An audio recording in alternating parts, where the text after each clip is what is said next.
¿sí?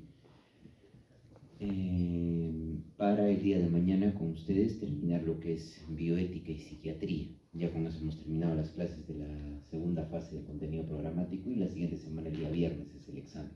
¿Ya? Entonces, para hacer dinámica la clase, vamos a pedir un número. A ver, aquí vamos a pedir un número.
Un varón de 37 años acude a consulta con su esposa porque tiene problemas en el trabajo.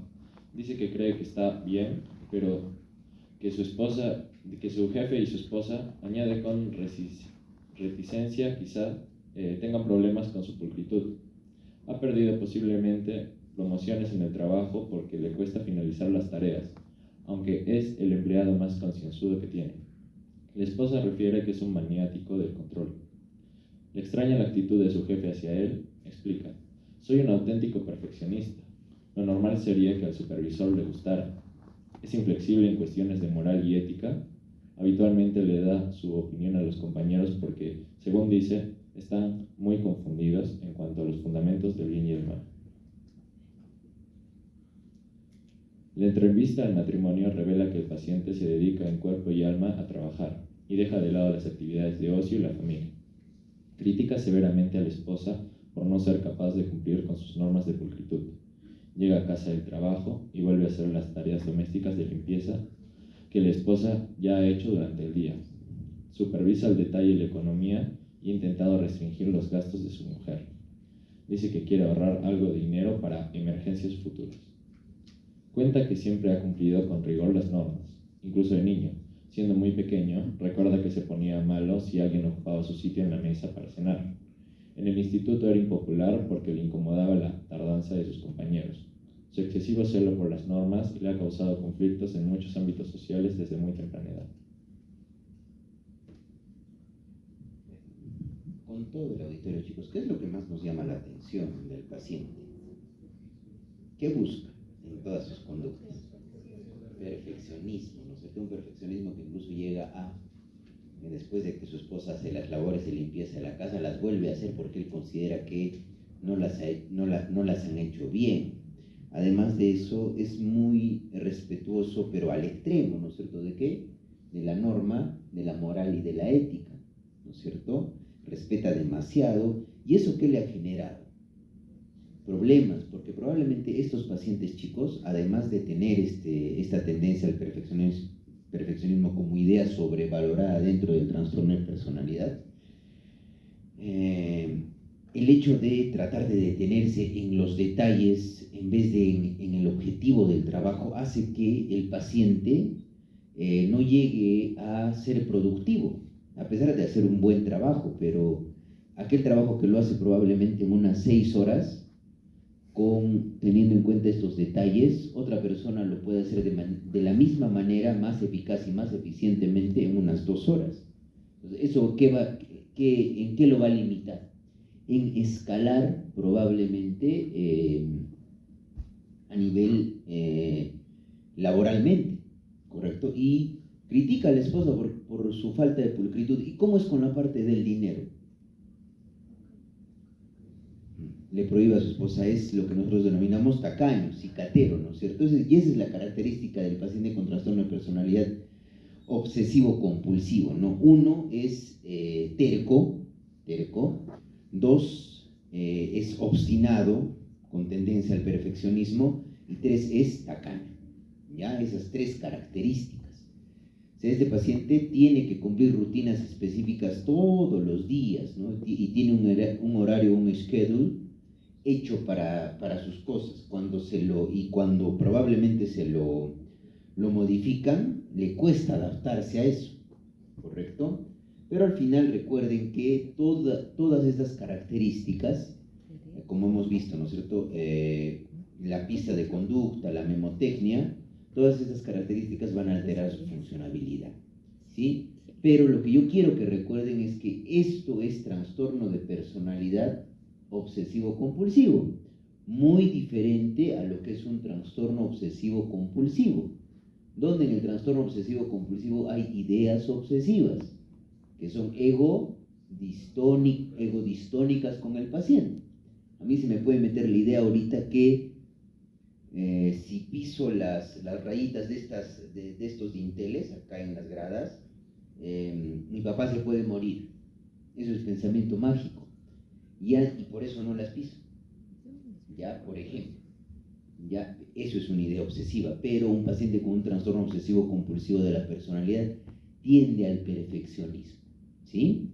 Esa es la gran diferencia. Y eso justamente se evalúa en el examen, que me sepan diferenciar. Una cosa es TOC y otra cosa es trastorno obsesivo compulsivo de la personalidad. 2 cosas diferentes, ¿sí? Entonces, hablamos, chicos, de un trastorno obsesivo compulsivo de la personalidad para DSM-5. Para CIE-10 se conoce como trastorno anancástico de la personalidad, ya, anancástico. Es un término todavía psicoanalítico propio de Freud, de anancasmos, ¿ya? Entonces, ¿cómo se describe el paciente? Soy perfeccionista, mantengo listas, me presiono y me tomo la vida muy en serio. ¿Qué decía la esposa respecto al paciente? Que se dedicaba en cuerpo y alma al trabajo, ¿no es cierto? Y dejaba de lado las actividades de ocio y de la vida familiar. ¿Cuáles son las preguntas de prueba? ¿Se considera un perfeccionista? ¿Se presiona tanto en el trabajo de tal forma que no le queda tiempo para actividades recreativas? Y esto es clásico en este paciente, ¿no? ¿Y qué opina del hábito del ahorro? Muchas veces este paciente puede decir, tengo cada sol que gano de mi salario y sé en qué lo he invertido, ¿no? Característicamente lo dice eso el paciente. Y en sus pistas de conducta, el paciente, pues chicos, está meticulosamente vestido, ¿correcto? Con frecuencia hace un reporte detallado y preciso de sus síntomas. ¿Y cuál es la memotecnia? Y es lo clásico. ¿Quién no ha visto Los Simpson y a Ned Flanders? ¿No es cierto? Es clásicamente un trastorno obsesivo-compulsivo de la personalidad. Obsesivo, ¿ya? Pierde el objetivo de la actividad porque se distrae en los detalles. El perfeccionismo boicotea su habilidad para concluir tareas, es decir, busca tanto la perfección en sus tareas que se demora demasiado, no es productivo. Es demasiado consciente, inflexible y escrupuloso. Es mezquino, que es sinónimo de tacaño, ¿no es cierto? Está poco dispuesto a delegar. Él no puede delegar alguna tarea en la empresa o en el trabajo que tiene a otra persona, porque él siente que el único que lo puede hacer bien es él, a diferencia del narcisista, que explota interpersonalmente. Recuerden, esa es la gran diferencia, ¿sí? Luego es incapaz de descartar objetos sin valor, ¿no es cierto? En algún momento puede pensar que puede necesitar algo y lo guarda, ¿sí? Es obcecado, es decir, terco, y amistades y actividades recreacionales excluidas debido a las preocupaciones en qué, exclusivamente en el trabajo, ¿sí? Recuerden eso. Fácil de recordar cuando ustedes lo vean en esa parte. Entonces, para el diagnóstico de los trastornos de personalidad utilizamos esta técnica que les he explicado, ¿no es cierto? De arriba abajo, o esa técnica de ventana del síntoma, es decir, cómo yo me adentro a un trastorno de personalidad a través de una patología mayor que tenga el paciente. Y hemos visto cómo, por ejemplo, un paciente con un trastorno narcisista de la personalidad puede llegar a desarrollar un episodio depresivo, o como una paciente con un trastorno de inestabilidad emocional de la personalidad de tipo límite puede llegar a hacer una bulimia nerviosa por la impulsividad, ¿no es cierto? O puede llegar a desarrollar una dependencia de sustancias psicoactivas por la impulsividad. Entonces, utilizamos la autoafirmación que les he explicado, cómo se describe a sí mismo el paciente que tiene ese trastorno de personalidad, las preguntas de prueba, las pistas de conducta que ya les he explicado, ¿no? Tanto idea sobrevalorada como mecanismo de defensa. Sí, los mecanismos de defensa son características o maneras inconscientes a través de las cuales el inconsciente trata de aminorar un sufrimiento desde el punto de vista psicodinámico. Y probablemente es lo único que el psicoanálisis, lo único bueno que le ha dado el psicoanálisis a la psiquiatría, ¿sí? Y la memotecnia. Una vez planteada la hipótesis sobre un probable trastorno de personalidad, realizamos los test psicométricos para la valoración de la personalidad, que puede ser el MILON, que se utiliza con mayor frecuencia, el Inventario Internacional de Trastornos de la Personalidad, el NEO, que esto es justamente de los 5 factores, y recordar, chicos, que la mayoría de los pacientes con trastorno de personalidad acuden, ¿por qué? No viene por el propio trastorno de personalidad, recuerden por favor eso, acuden más que todo por la comorbilidad psiquiátrica, ya sea un trastorno afectivo, distimia es mucho más frecuente en los trastornos de personalidad del clúster B, ¿no es cierto? Trastornos de ansiedad, trastorno por uso de sustancias, mucho más frecuente en el paciente disocial o en el paciente narcisista, trastornos de conducta alimentaria, la bulimia nerviosa mucho más frecuente en una paciente con un trastorno de inestabilidad emocional de la personalidad de tipo límite, trastorno por control de impulsos igualmente en el disocial o en la paciente con trastorno de inestabilidad emocional de la personalidad de tipo límite. Creo que no hemos hecho evitativo ni tampoco me estoy pasando, ¿no es cierto? Sí. Yo estoy creo con demencia, ¿no es cierto? A ver, ¿qué ha pasado? Me parece raro, porque falta el evitativo y el dependiente.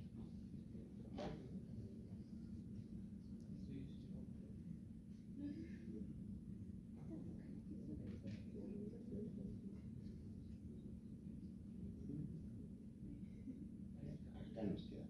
Y si justo alguien me escuchaba decía, se ha quedado en antisocial, ¿cierto? Alguien decía eso.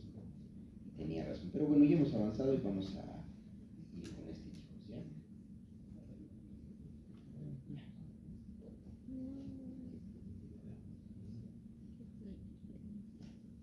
Entonces yo voy a leer este ejemplo por equivocarme.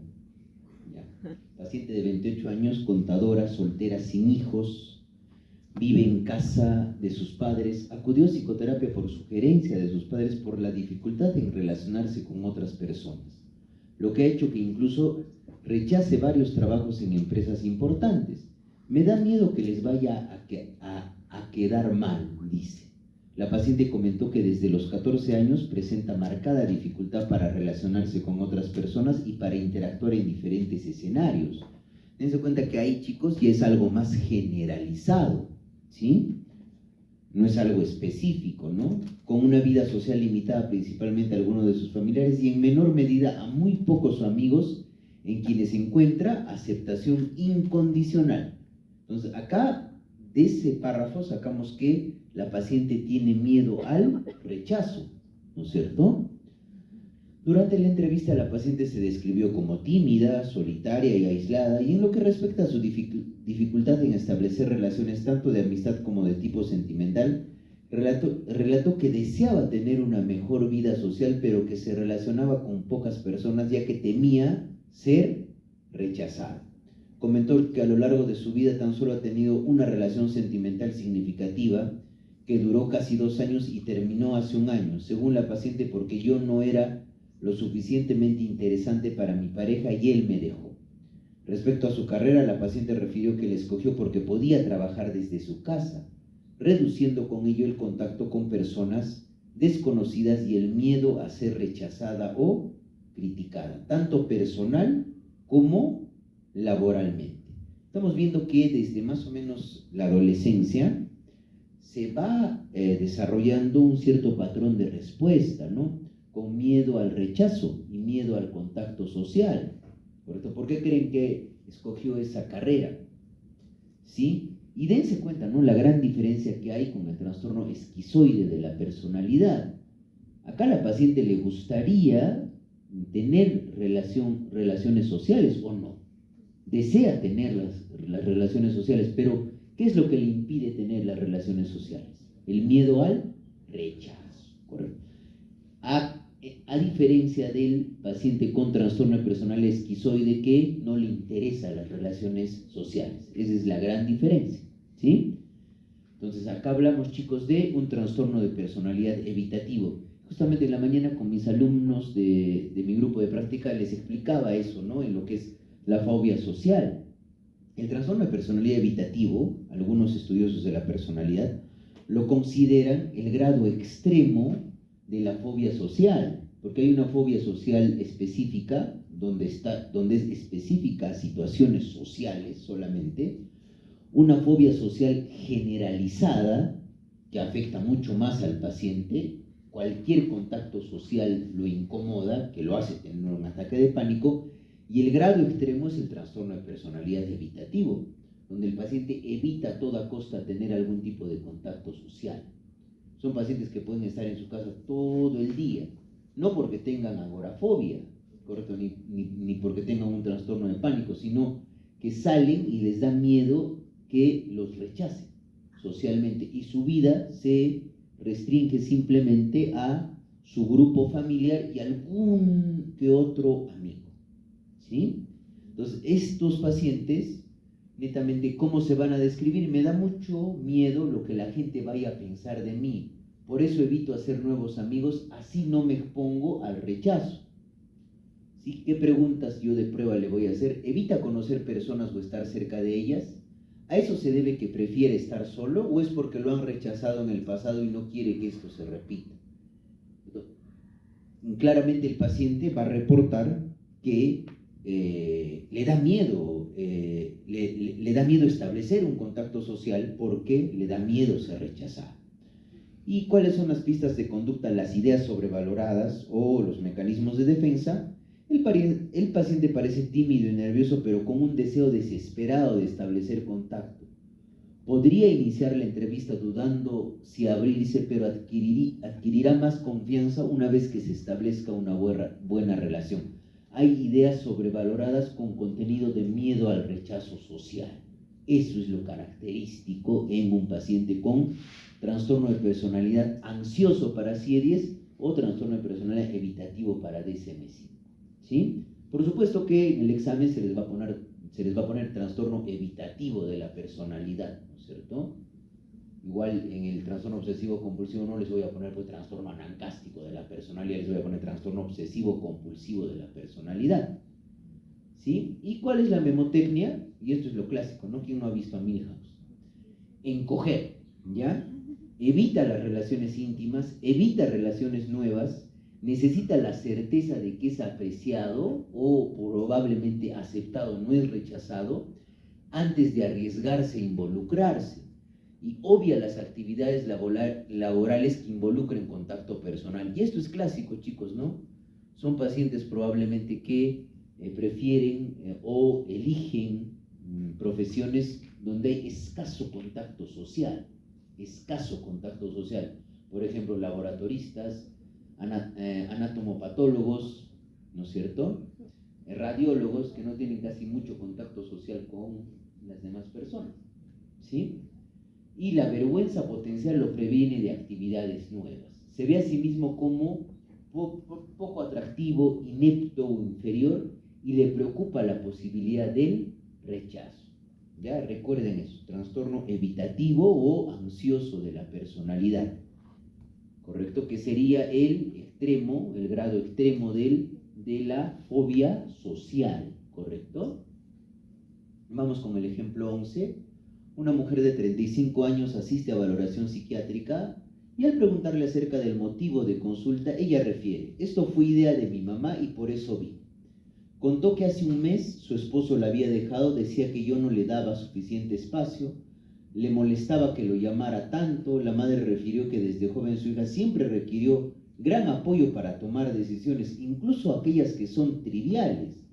Pregunta qué ropa ponerse, qué plato pedir en los restaurantes y para otras cuestiones frecuentemente solicita mi opinión sobre el mismo punto en múltiples ocasiones. Nunca vi yo que se opusiera a las opiniones o deseos de su esposo, así fueran claramente en contra de sus intereses. Ella era capaz de ofrecerse a hacer los oficios más desagradables de la casa, como si tuviera un miedo de perderlo solo por no sacar la basura o por ver un programa de televisión diferente del que él proponía. Su esposo era quien decidía todo por ella y el principal responsable de su vida, a pesar de que ella es profesional y debería estar en la capacidad de cuidarse sola. La madre expresó su preocupación acerca de la nueva relación de pareja de su hija. Consideró que el comienzo de esta relación fue demasiado rápido. No alcanzó a estar una semana viviendo sola antes de empezar a vivir con su nueva pareja. Yo veo que ella lo trata del mismo modo a él que a su ex esposo. ¿Qué estamos identificando acá, chicos? ¿La paciente tiene capacidad de tomar decisiones por sí misma o tiene que buscar el apoyo de una tercera persona para tomar esas decisiones?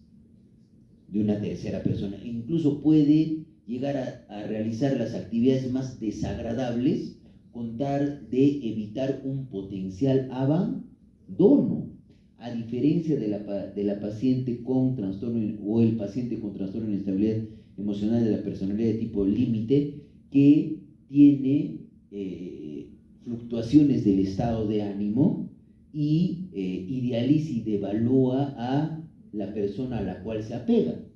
Cuando esta persona así le hagan hacer cosas, no se despega de esa persona. Entonces, esto es clásico de un trastorno de personalidad dependiente, ¿ya? O trastorno dependiente de la personalidad, ¿sí? La autoafirmación, ¿cuál es? Soy muy pasivo y dependiente de las indicaciones de otros e intento de todo para no molestar a las personas que son importantes para mí. ¿Qué preguntas yo le voy a hacer de prueba? ¿Se considera una persona completamente independiente o tiende a recargarse en los demás para su apoyo emocional y guía? Se recarga en los demás. ¿Qué decía la madre? ¿No es cierto? Incluso para asuntos más triviales como qué pedir en el restaurante, pedía el consejo de la madre, ¿sí? ¿Quién ha tomado la mayor parte de las decisiones importantes de su vida? ¿Usted o su esposo, esposa, padres u otros, dependiendo de la situación? Otra persona, y es otra persona la que toma las decisiones más importantes de la vida de la paciente y no la propia paciente. ¿Y qué pistas de conducta vamos a tener? Él o la paciente va a hacer intentos extraordinarios de ganar el afecto o el aprecio del terapeuta de forma casi inmediata. ¿Y cuál es la memotecnia? Esto es lo clásico de ¿quién? A ver, de Smithers, ¿no es cierto? Un trastorno de personalidad dependiente. Depende de la seguridad de los otros para tomar decisiones. Le cuesta trabajo expresar desacuerdos. ¿Se acuerdan, por ejemplo, en el caso clínico? Si el esposo quería mirar una película y la paciente no le gustaba, le daba miedo poderle dar su opinión contraria, por el hecho de que le da miedo que la abandonen por eso, ¿sí? Luego, las responsabilidades de su vida las asumen otros. Le resulta difícil iniciar proyectos porque se apoya en los demás. Cuando no hay nadie, se desespera y se siente incómodo o incómoda, se esfuerza demasiado para obtener aceptación y apoyo. Y esto conlleva a poder realizar, digamos, actividades sumamente degradantes con el objetivo de no perder el apoyo de esa persona que ella considera de la cual depende. Y cuando termina una relación estrecha, busca con urgencia la compañía de otros. ¿Qué había pasado en nuestro caso clínico? Se divorcia del esposo y al cabo de unas semanas consigue una nueva pareja y la madre, ¿qué opina? Opina que lo está tratando igual que al ex esposo, ¿no es cierto? Y hay una preocupación no realista, es decir, es no real de que lo o la dejen y que tenga que cuidarse a sí mismo. Es un trastorno de personalidad dependiente, ¿no? Sin embargo, recuerden que esto está en el clúster C, junto con el trastorno evitativo, el trastorno dependiente de la personalidad y el trastorno obsesivo-compulsivo. A diferencia del clúster B, donde hay más emocionalidad, más teatralidad, más dramatización de la vida, donde están 4 trastornos, ¿no? El trastorno de inestabilidad emocional de la personalidad tipo límite, el trastorno antisocial o disocial de la personalidad, el trastorno histriónico de la personalidad y el trastorno narcisista de la personalidad. ¿Sí? Hasta ahí. Esto ya lo hemos leído y hemos hecho trastorno obsesivo-compulsivo de la personalidad. Entonces, ¿cuál es al final, chicos, el ejercicio? Y lo que yo siempre les explico a mis alumnos, incluso en práctica. El ejercicio es que ustedes hagan 3 cosas cuando están frente a un caso clínico de un trastorno de personalidad. Primero, identifiquen pensamiento, conducta y afecto. Ya, el paciente, ¿qué tipo de conductas tiene? ¿Son extrañas, raras, excéntricas? Me voy al clúster A. El paciente tiene, más que todo, impulsividad, teatralidad, dramatización de la vida diaria, ¿correcto? O incumple normas y reglas, o tiene un elevado sentido de importancia, me voy al clúster B. Y cuando el paciente es ansioso, tiene respuestas ansiosas, es decir, más que todo ansiedad como rasgo, no como estado en los trastornos de ansiedad, me voy al clúster C. Y dependiendo de todo lo que les he explicado de cada trastorno de personalidad, ustedes me pueden hacer el diagnóstico específico. Y ese justamente es uno de los objetivos dentro de las aptitudes que ustedes tienen que adquirir durante el curso, ¿sí? Pues ya hemos visto que utilizamos las técnicas que les he explicado. No olviden, chicos, que la forma psicopatológica a través de la cual se expresa un trastorno de personalidad es la idea sobrevalorada, que no es una idea ni obsesiva, ni es una idea delirante, pero que está teñida bastante respecto a la afectividad, ¿correcto? Y los mecanismos de defensa. Ahora, por supuesto, yo no les voy a preguntar, pues chicos, yo no les voy a preguntar el mecanismo de defensa específico de cada trastorno de personalidad. Eso ni siquiera yo mismo lo sé y le voy a preguntar a mi alumno de pregrado. No es algo, digamos, dable, ¿no es cierto? Luego, una vez planteada la hipótesis sobre un probable trastorno de personalidad, realizamos los inventarios psicométricos. Esto lo tiene que hacer específicamente el personal de psicología, y esto es lo que yo quiero que recuerden, chicos, ¿no? Que un paciente con trastorno de personalidad, solo por el trastorno de personalidad, no va a acudir a la consulta. Acude más que todo por la comorbilidad, ¿correcto? Y acá justamente tengo cómo hacemos el diagnóstico, ¿no? Hay justamente el Iowa Personality Disorder Screen, que tiene unas preguntas específicas que nos permiten más o menos orientarnos hacia qué trastorno de personalidad estoy pensando, ¿no? ¿Cuántas veces al día tu estado de ánimo constantemente está cambiando? Recuerden que la inestabilidad afectiva es clásica del clúster B y mucho más del trastorno de inestabilidad emocional de la personalidad de tipo límite. Ese estado de ánimo que, como si fuera una montaña rusa, ¿no? O la vida de telenovela de la paciente con TLP, ¿no es cierto? ¿Cómo te sientes cuando no eres el centro de la atención? ¿Hacia dónde estamos yendo? Hacia trastorno histriónico de la personalidad, donde el paciente o la paciente busca ser el centro de la atención, ¿sí? ¿Cuán frecuentemente insistes o tienes lo que tú quieres cuando lo deseas en este momento? Y eso es justamente una de las características de rigidez, ¿no es cierto? Y es propio del TLP. Yo quiero lo que tengo cuando lo deseo y en el momento que yo lo deseo. ¿Cuán convencido estás de que ciertos amigos o tus compañeros de trabajo no son realmente leales o confiables? Eso va más que todo hacia qué clúster, al clúster A, ¿no es cierto? No al C, al A, que donde hay desconfianza, extrañeza, excentricidad, ¿sí? Probablemente paranoide, ¿sí? ¿Cuán convencido estás de que puedes decir cosas equivocadas frente a otras personas? El miedo probablemente al rechazo, el miedo a socializar, eso es propio de qué clúster, del C y del trastorno evitativo de la personalidad, ¿no es cierto? ¿Y cuán frecuentemente evitas conocer a algunas personas o estás preocupado de que a ellos no les guste? ¿Correcto? ¿Y eso hacia dónde va? Hacia el clúster C también. Ahora, es muy importante, chicos, también tener en cuenta esto, ¿no? Las dimensiones de síntomas potenciales en los trastornos de personalidad como objetivos para el tratamiento, y más que todo para el tratamiento psicofarmacológico. La inestabilidad afectiva, el dominio de depresión, ansiedad, el dominio de síntomas psychotic-like, ¿no? Es decir, similares a la psicosis, la disociación, las alteraciones de la identidad, la ira, la hostilidad, la autolesión y la impulsividad. Recuerden, chicos, que una paciente con trastorno de inestabilidad emocional de la personalidad de tipo límite puede hacer episodios micropsicóticos, puede hacer un trastorno psicótico agudo y transitorio, puede hacer episodios disociativos cuando se expone a situaciones muy estresantes. Sí, recuerden por favor eso, y no me van a decir que la paciente tiene pues esquizofrenia, ¿no es cierto? ¿Sí? No se olviden de las autolesiones y la impulsividad. Y esto es algo muy importante, ¿no? Miren lo que vemos, chicos, acá, ¿no? Acá vemos las patologías mayores, acá vemos la depresión probablemente unipolar, vemos el trastorno afectivo bipolar que puede ser comórbido con un trastorno de personalidad, vemos trastornos por uso de sustancias, vemos trastornos de conducta alimentaria, ¿no es cierto? Pero ¿qué es lo que debemos buscar? Trastornos de personalidad y rasgos anormales. Y como les hemos indicado al inicio, ¿no?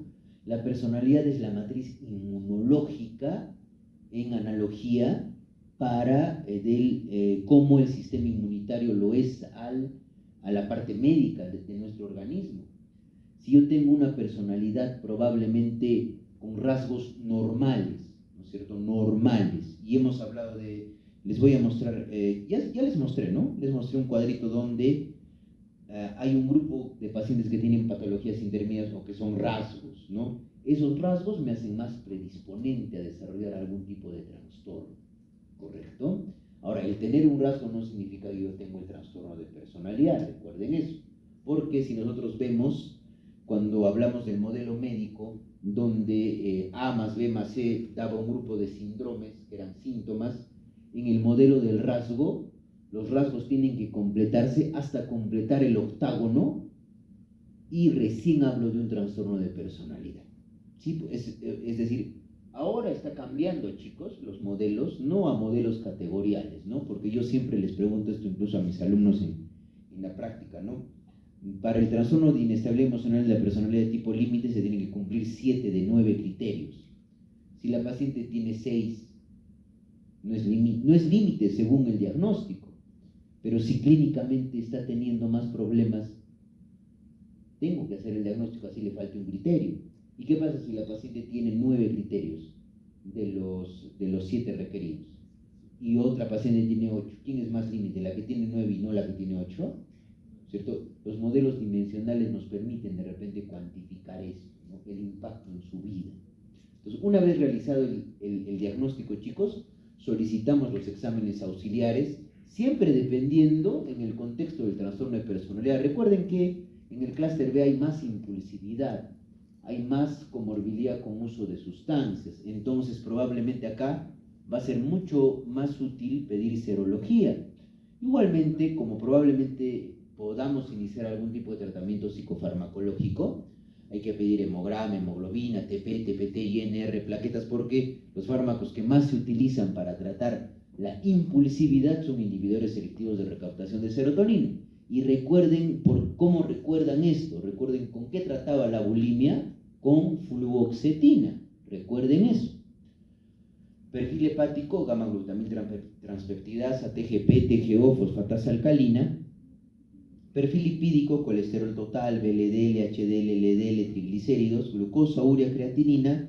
No se olviden de la serología, no se olviden, chicos, de pedir TSH, prolactina, cortisol, a veces se puede solicitar. Si es mujer, chicos, siempre pedir una gonadotrofina beta coriónica y siempre toxicológico semorina, ¿no? Benzoileconina, que es para cocaína, tetrahidrocannabinol o para marihuana y benzodiazepinas. Igualmente, con objetivos netamente, chicos, de investigación se pueden solicitar algún tipo de neuroimagen. Y siempre, chicos, correlacionar la clínica con la necesidad de los exámenes auxiliares, por supuesto, ¿no? No voy a inundar a la paciente con exámenes auxiliares, ¿correcto? Si la paciente tiene obesidad, por supuesto, me va a ser más útil el perfil lipídico, así como la glucosa, la urea y la creatinina y también la TSH, ¿sí? Recuerden eso. Y ahora vamos al tratamiento de los trastornos de personalidad, chicos. El tratamiento de los trastornos de personalidad ha evolucionado un montón en los últimos 10 o 15 años, ¿no? Porque hay más evidencia tanto para el tratamiento psicofarmacológico como para el tratamiento psicoterapéutico. Entonces, el tratamiento biológico va a depender de las dimensiones de Cloninger. Recuerden que vimos, ¿no es cierto?, las dimensiones de Cloninger, cada una que estaba asociada a una disfunción en un determinado sistema de neurotransmisión. La dependencia de la recompensa, evitación del daño y búsqueda de novedad. La búsqueda de novedad, hay una alteración a nivel de dopamina. La dependencia de la recompensa, hay una alteración a nivel de la noradrenalina. Y la evitación del daño, hay una alteración a nivel de la serotonina, ¿correcto? Entonces podemos utilizar antidepresivos. Los que más se utilizan, chicos, son los inhibidores selectivos de recaptación de serotonina, estabilizadores del estado de ánimo con mucho cuidado, teniendo en cuenta de que el ácido valproico o el valproato tiene elevada teratogenicidad, la motrigina, oxcarbazepina y antipsicóticos atípicos, ¿no? Tanto risperidona como aripiprazol. ¿Cuál es la ventaja del aripiprazol frente a la risperidona?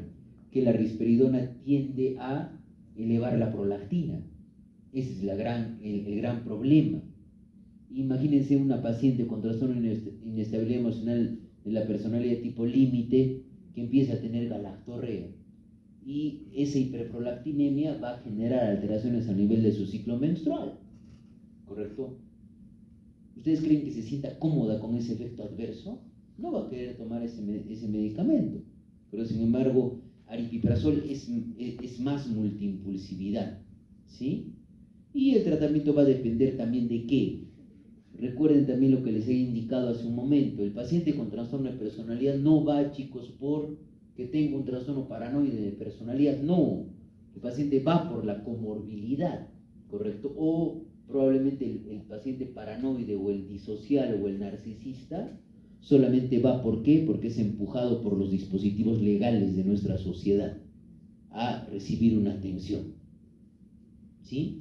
Y el tratamiento psicoterapéutico es de primera línea.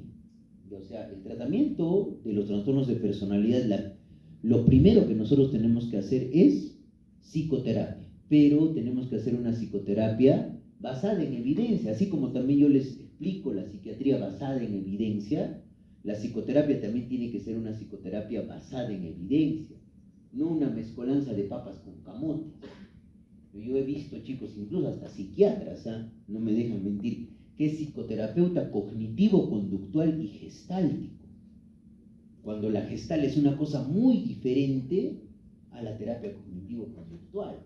La gestal tiende a llevar a el niño interior, los daños en el niño interior, se hace el ejercicio de la silla vacía, y la terapia cognitivo-conductual tiene que ver con situación pensamiento y consecuencia emocional, la tríada cognitiva, ¿correcto?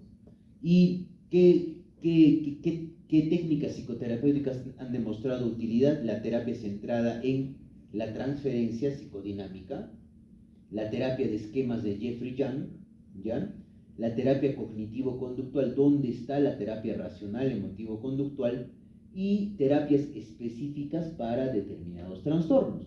El único cuadro dentro de los trastornos de personalidad, por su elevada prevalencia, donde se ha desarrollado un tipo de terapia específica para este tipo de pacientes, es la DBT, que viene a ser Dialectic Behavioral Therapy, la terapia dialéctica conductual de Marshall Linehan, que está hecha única y exclusivamente para pacientes con trastorno de inestabilidad emocional de la personalidad de tipo límite, pero tiene que ser dada pues por un profesional competente que se haya capacitado.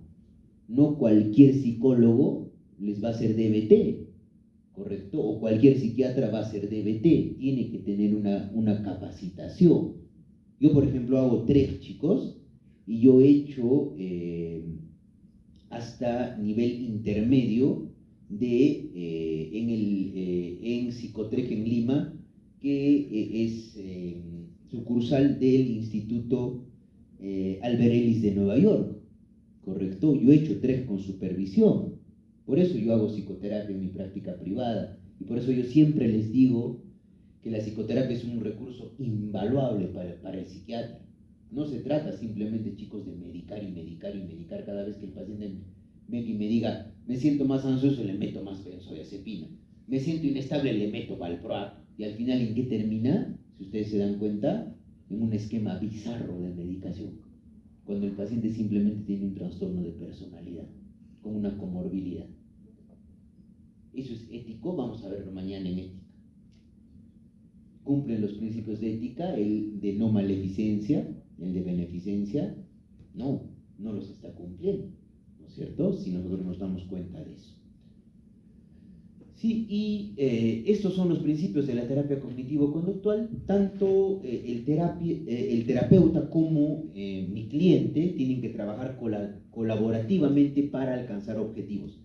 El rol del terapeuta es activo-directivo, ¿correcto?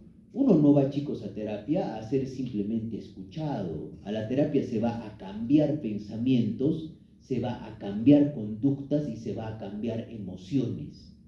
Se hace una reestructuración cognitiva. Las intervenciones están basadas en conceptualizaciones individuales y el foco del problema son las situaciones, son específicamente lo que hemos dicho, lo que define un trastorno de personalidad: pensamientos, sentimientos y conductas, ¿no es cierto? Porque ¿qué era un trastorno de personalidad? Un patrón persistente de pensamiento, afecto y conducta, ¿no es cierto? Y el terapeuta, así como el cliente, se enfocan en modificar estos pensamientos a través de sus emociones o cambios en el comportamiento si es que son necesarios. Ahora, esto es algo también muy importante, chicos, ¿no? ¿Cuánto dura una sesión de evaluación por psiquiatría o una sesión de psicoterapia? Aproximadamente yo, cuando hago una sesión de psicoterapia, me demoro 1 hora con un paciente. Entonces, pero en esa hora le enseño varias cosas, pero le tengo que dejar tarea para la casa. Porque ¿de qué sirve que yo le explique todo bonito, me entiende todo, el ABC del TREC, me entiende todo, y se va a la casa y no lo practica? Va a saber muy bien la teoría, pero al momento de practicarlo va a seguir perturbándose emocionalmente cuando lo abandona. ¿Sí?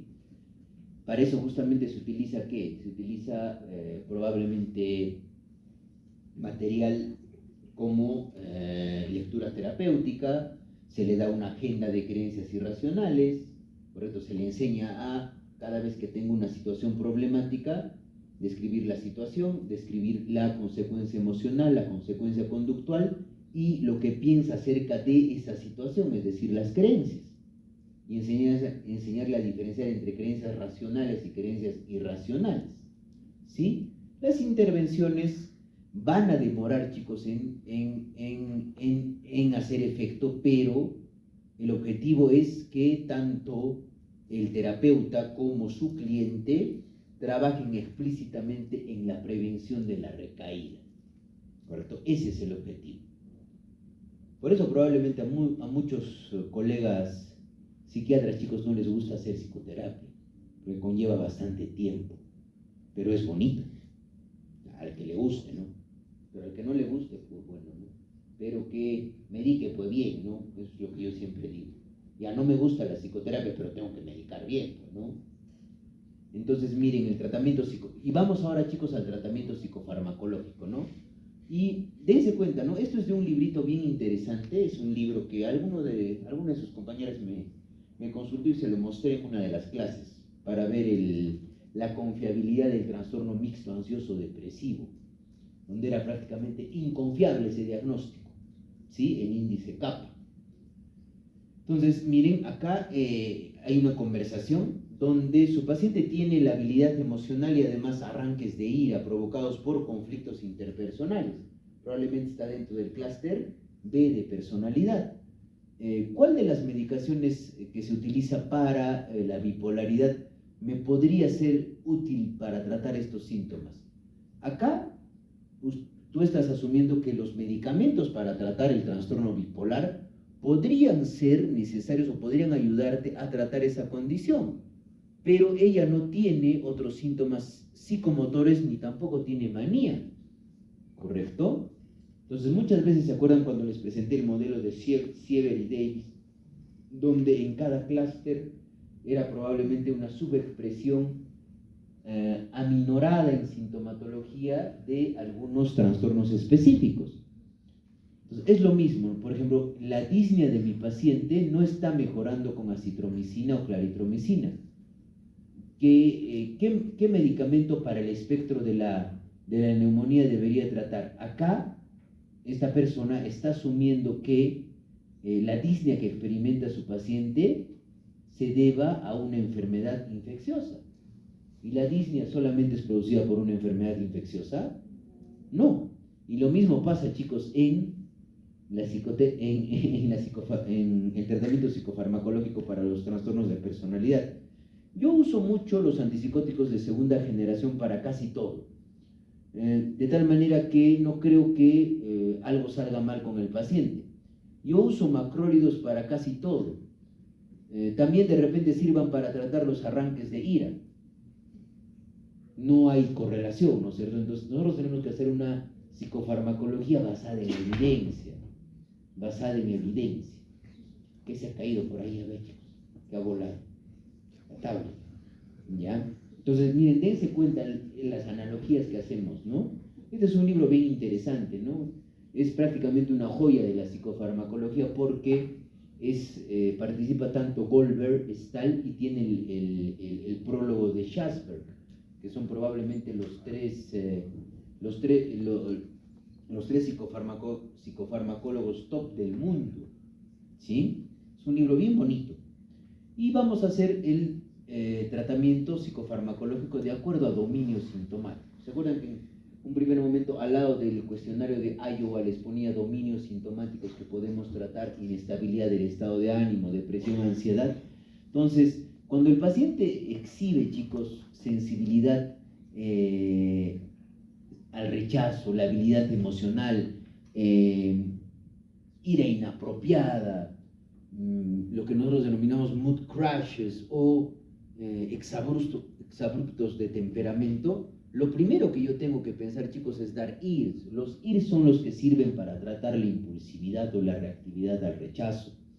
Entonces, ¿qué IRS, por ejemplo, dentro del tratamiento farmacológico, qué guías terapéuticas hay para el tratamiento? ¿Dentro de qué trastornos de personalidad? Con evidencia. El trastorno de inestabilidad emocional de la personalidad tipo límite, el trastorno esquizotípico de la personalidad y el trastorno disocial de la personalidad. En esos tres trastornos es donde hay directrices bien claras, con evidencia científica, ¿sí? Entonces, normalmente cuando hay esto que es propio del trastorno de inestabilidad emocional de tipo límite, damos pues de primer inicio un IRS. ¿Y cuáles son los IRS que nosotros utilizamos y que están aprobados por esta guía para el tratamiento con más frecuencia? Fluoxetina, paroxetina y escitalopram. Esos tres fármacos, ¿ya? Fluoxetina, paroxetina y escitalopram. Por supuesto, sí, la paciente con este trastorno de inestabilidad emocional de personalidad tipo límite tiene comórbidamente bulimia, no le voy a dar pues 20 miligramos de fluoxetina, le daré entre 60 y 80, ¿no es cierto? Ahora, cuando no hay eficacia o hay una eficacia parcial, cambiamos a un segundo IRS o un antidepresivo relacional, ¿ya? Y cuando después de utilizar un segundo IRS o un antidepresivo relacionado no hay eficacia o hay eficacia parcial, podemos utilizar dosis bajas de antipsicóticos, específicamente antipsicóticos de segunda generación. ¿Y cuál es el que, según la guía que les estoy explicando, tiene mayor utilidad? Es el aripiprazol, ¿ya? Aripiprazol y risperidona, con la salvedad que les he dicho, ¿no es cierto?, que la risperidona eleva mucho la prolactina, ¿ya? Y clonazepam, pero simplemente sintomáticamente no le voy a dar pues a una paciente que es impulsiva y tiene alto riesgo de desarrollar dependencia a sustancias, no le voy a dar clonazepam 6 meses, pues no, se va a volver tolerante a la benzodiazepina, ¿sí? Y cuando el paciente, por ejemplo, igualmente, ¿no? Cuando esto es inefectivo, y esto ya es, chicos, pues para manejo de el especialista, ¿no? Ustedes probablemente me van a identificar el trastorno y lo primero que le tienen que dar a un paciente con más frecuencia con trastorno de inestabilidad emocional de personalidad tipo límite es valorar la comorbilidad, y lo primero que me tienen que darle es un IRS. ¿Y qué IRS probablemente van a tener a la mano en su establecimiento de salud cuando hagan sus serums? O fluoxetina o sertralina, cualquiera de los dos. Si predomina la comorbilidad con bulimia, le darán pues fluoxetina, ¿no? Si predomina la comorbilidad con ansiedad, le darán sertralina, ¿sí? Y ya cuando no hay pues eficacia, cuando hay buena eficacia, si es inefectivo lo anteriormente que podemos cambiar a un inhibidor de la monoamina oxidasa, ¿sí? Y cuando hay una eficacia parcial o cuando no hay eficacia, podemos utilizar, miren, al final recién, chicos, se utiliza litio, carbamazepina o valproato, al final. Y lo que yo muchas veces digo, son más que todo, chicos, de, digamos, reírme, ¿no? Con mis residentes, a veces con mis alumnos. Lo único que va a cambiar a esa paciente, ¿qué creen que es? Yo siempre lo digo con el objetivo de reírnos.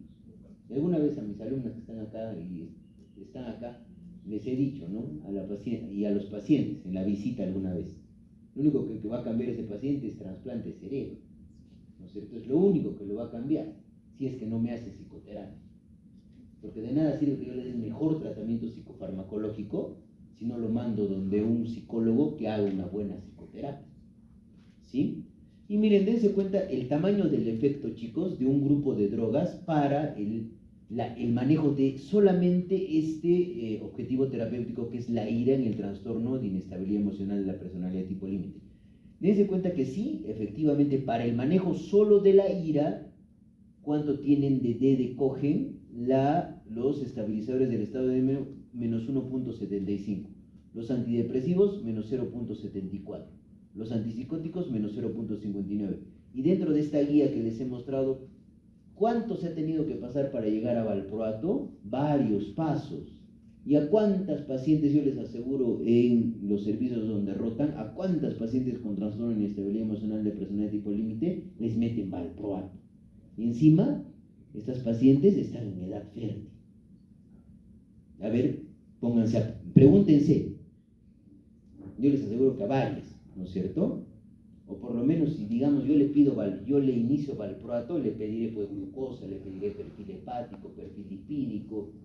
Recuerden que el valproato incrementa el riesgo de pancreatitis, el valproato incrementa el riesgo de ovario poliquístico. O sea, no se trata de medicar por medicar, chicos, ¿no? O nosotros cuando vamos a la UCI utilizamos antibióticos de amplio espectro para tratar un uñero infectado. Eso hace el luciólogo, por ejemplo, o un neumólogo ve una gripe y le mete de frente piperacilina, tazobactam. No va a hacer eso, ¿no es cierto? Entonces seamos probablemente congruentes con lo que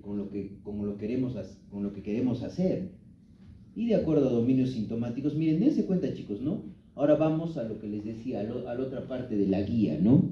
Que es el trastorno de personalidad esquizoide y el esquizotípico. Cuando el paciente exhibe suspicacia, pensamiento referencial, ideación paranoide, ilusiones, desrealización, despersonalización o síntomas o pseudoalucinatorios, no llegando a la psicosis franca, ¿qué tenemos que utilizar? Utilizamos dosis bajas de neurolépticos, ¿no?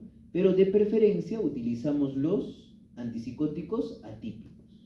Olanzapina 2.5 a 10 miligramos, risperidona 1 a 4 miligramos. Y miren, este hecho curioso, se estima más o menos que entre el 5 y al 10% de la población general en algún momento de su vida tiene ideas de referencia o creencias extrañas o excesiva suspicacia.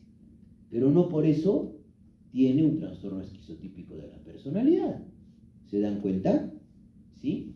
Y probablemente si hay eficacia, continuamos con esto. Ahorita les voy a mostrar qué fármacos han demostrado mayor utilidad. Porque como les había indicado en la anterior clase, digamos, ¿no? Tenemos 100 pacientes con un trastorno porque dentro del clúster A, el trastorno esquizotípico de la personalidad es el que tiene más linkage con la esquizofrenia, ¿no es cierto? Digamos, nosotros te contamos 100 pacientes con trastorno esquizotípico de la personalidad. Si nosotros hacemos un seguimiento a 10 años, 70 de ellos, si es que no hacemos una intervención con antipsicóticos, van a ser esquizofrenia. ¿Ya? Eso es importante recordar.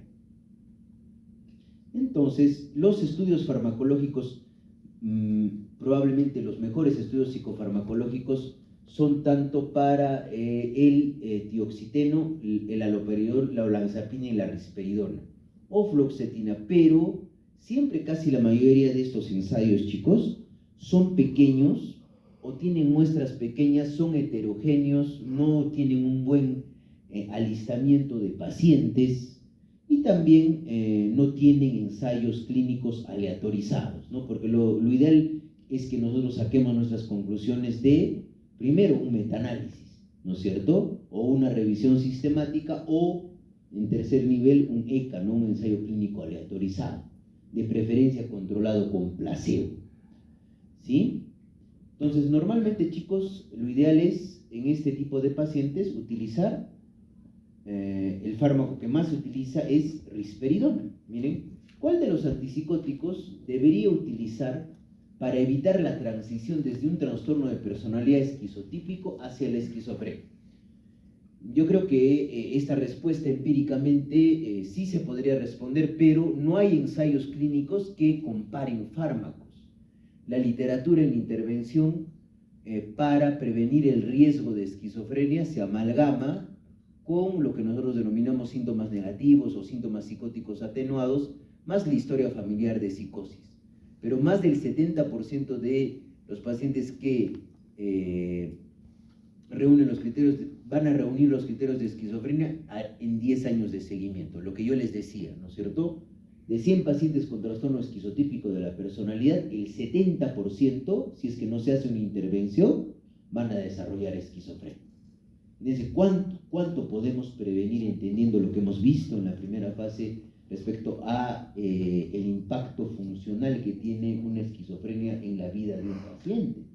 ¿Sí? Entonces, hay algunos tratamientos y las tasas probablemente del desarrollo de francos síntomas psicóticos después de un año disminuyen numéricamente con olanzapina 16% frente al placebo 38% en un estudio. En alguno de estos estudios la diferencia no fue significativa y más que todo por la ganancia de peso con la olanzapina y se menciona. Y miren, ¿no? Lo último que se puede hacer es clozapina, lo último. Pero yo no le voy a dar pues de inicio a una paciente que tiene TLP-clozapina, ¿no es cierto? ¿Por qué le tendría que dar clozapina de inicio? Y yo no me van a dejar mentir, he visto una paciente con TLP, chicos, en los 5 años que tengo de psiquiatra que le estaban dando 25 miligramos de clozapina. Yo no entiendo para qué, ¿sí? Y acá tenemos las consideraciones respecto al uso de los psicofármacos en los trastornos de personalidad. ¿Qué es lo que nosotros tenemos que considerar, chicos, antes de iniciar o antes de prescribir algún tipo de tratamiento a un paciente con un trastorno de personalidad? El riesgo potencial de sobredosis. Lo que yo les decía en depresión mayor, ¿no? Yo en este momento, en el 2024, yo no voy a tratar una depresión mayor con antidepresivos tricíclicos. Es darle una pistola cargada a un paciente que tiene ideación suicida, ¿sí? Entonces, el potencial riesgo de sobredosis, algunos pacientes, por ejemplo, especialmente los del clúster B, pueden tener conductas de con riesgo suicida o autolesivas. Para esos pacientes hay que considerar medicación que no sea riesgosa en sobredosis. Los IR son bien seguros en sobredosis, ¿correcto? Sin embargo, no son seguros en sobredosis, por ejemplo, el valproato. Una paciente se toma, chicos, 40 valproatos, se va a UCI, hace insuficiencia renal aguda y se muere. Ese es el gran problema. Sí, luego, la potencial habituación o el abuso. No le voy a recomendar pues benzodiazepinas de manera prolongada a una paciente que tiene bastante impulsividad y puede puede desarrollar una dependencia a sustancias. La sensibilidad a los efectos adversos, ¿no? Muchos de estos pacientes son bien sensibles a la medicación y a los efectos adversos, incluso, chicos, a dosis muy bajas. Y hay que tener en cuenta, ¿correcto?, la ganancia de peso, así como los efectos metabólicos adversos, ¿no? Imagínense, por ejemplo, una paciente con trastorno de inestabilidad emocional de tipo límite, le preocupa mucho su imagen corporal, ¿correcto? Imagínense darle valproato y que empiece a ganar peso. ¿Ustedes creen que va a volver donde ese psiquiatra que le ha dejado esa medicación? No va a querer tomar ese medicamento. Y encima imagínense que esa paciente tiene bulimia, comórbidamente. Va a aumentar drásticamente de peso con el valproato y la bulimia más. Y tener en cuenta también el cumplimiento del tratamiento, ¿no? Y esto siempre, chicos, es muy importante, por eso integrar a la familia. Cuando viene un paciente siempre hay que preguntarle, ¿no? ¿Usted ha venido solo? ¿No ha venido solo al control? ¿Quién lo ha acompañado? ¿Qué pasa su familiar? Para explicarle.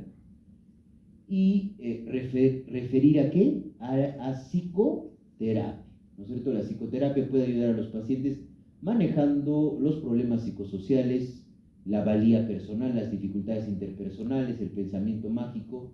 Y un paciente, por ejemplo, con trastorno límite de personalidad debe ser referido a un programa de tratamiento basado en evidencia, ¿correcto? Es decir, ya hemos dicho, ¿no es cierto?, terapia cognitivo-conductual, terapia de esquemas de Jeffrey Young, eso está aprobado para trastornos de personalidad, y la terapia dialéctico-conductual para trastorno de inestabilidad emocional de la personalidad de tipo límite, creada por Marshall Linehan. Eso es lo actual en trastornos de personalidad, chicos. ¿Sí? Y miren, a pesar, en general, la psicoterapia es el tratamiento de primera línea. No hay ningún medicamento, chicos, aprobado por la FDA para tratar algún tipo de trastorno de personalidad. Pero hay un interés creciente en el uso de medicación para tratar el trastorno de personalidad. Y en general, se busca el tratamiento con el manejo de las condiciones comórbidas, ¿sí? Dimensiones sintomáticas para el trastorno de personalidad o el propio trastorno de personalidad. Ahora, la elección del medicamento también está basado en la similitud que tiene un determinado trastorno de personalidad con un trastorno psiquiátrico mayor, ¿no es cierto? Lo que hemos visto en esos dominios sintomáticos de Siever y Davis. Y vamos a hablar de conclusiones respecto a el tratamiento de los trastornos de personalidad. En general, chicos, los trastornos de personalidad son condiciones con una psicopatología heterogénea, ¿no? Como si fueran oleadas de diferentes características, tanto psicológicas como neurobiológicas, ¿correcto? Y mucho de la literatura farmacoterapéutica se basa simplemente en reporte de casos, lo que hemos dicho, ¿no? Ensayos abiertos o estudios de muy bajo poder en muestras mixtas o con una limitada habilidad para poder tomar recomendaciones. Las decisiones se tienen que tomar, chicos, de manera plausible y racional, basadas en la evidencia actualizada, ¿correcto? Y generalmente los psicofármacos tienen que estar asociados a psicoterapia para poder tratar de una manera adecuada un trastorno de personalidad, ¿correcto? En el clúster A hay algunos, ya lo que hemos mencionado, hay algunos psicofármacos con bastante evidencia, como risperidona y olanzapina, y algunos antipsicóticos de primera generación, que ya lo hemos dicho, ¿no? Tioxeno, haloperidol, si llegan a tener un efecto modesto, ¿no? Para tratar los síntomas psicóticos atenuados, ¿no? Incluso, chicos, ¿no? En el DSM-5, donde se considera cuadros clínicos que requieren mayor estudio a futuro, está lo que nosotros conocemos como el síndrome de síntomas psicóticos atenuados, ¿correcto? Y monitorizar, chicos, a pacientes jóvenes para evitar la progresión a una esquizofrenia o a síntomas psicóticos francos es muy importante, teniendo en cuenta los riesgos de la disregulación metabólica o el desarrollo de disquinesia tardía. Para esto, justamente, chicos, es útil justamente risperidol, es el que ha demostrado mayor utilidad para evitar la transición de un trastorno esquizotípico de la personalidad a una esquizofrenia. En el clúster B ya lo hemos dicho.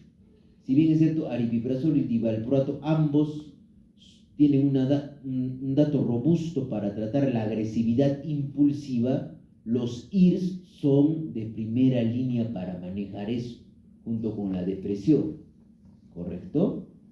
Y además el IRS es mucho más seguro en sobredosis, recuerden eso, ¿sí? Y además, literatura antigua apoyaba a los inhibidores de la monoamina oxidasa. Lamentablemente no tenemos nosotros acá en el Perú inhibidores de la monoamina oxidasa, ¿no? Es decir, tranilcipromina, fenelcina o los RIMA, ¿no? Que son los inhibidores de la monoamina oxidasa reversibles, por ejemplo, moclobemida. No tenemos esos antidepresivos lamentablemente acá.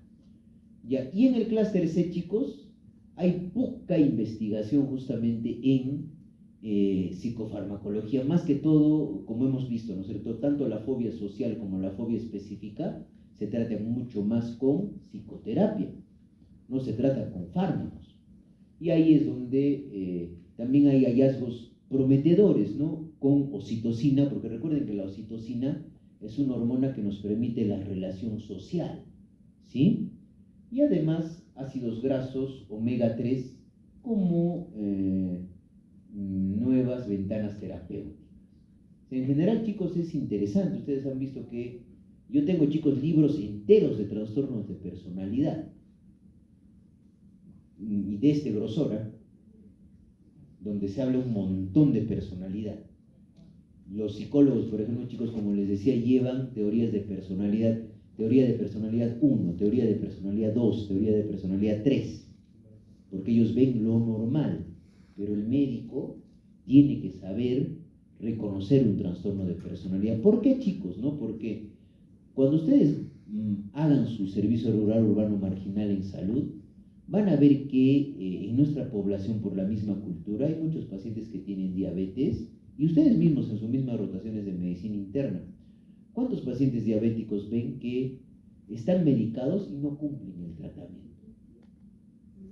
Y empiezan a hacer las complicaciones crónicas de la diabetes.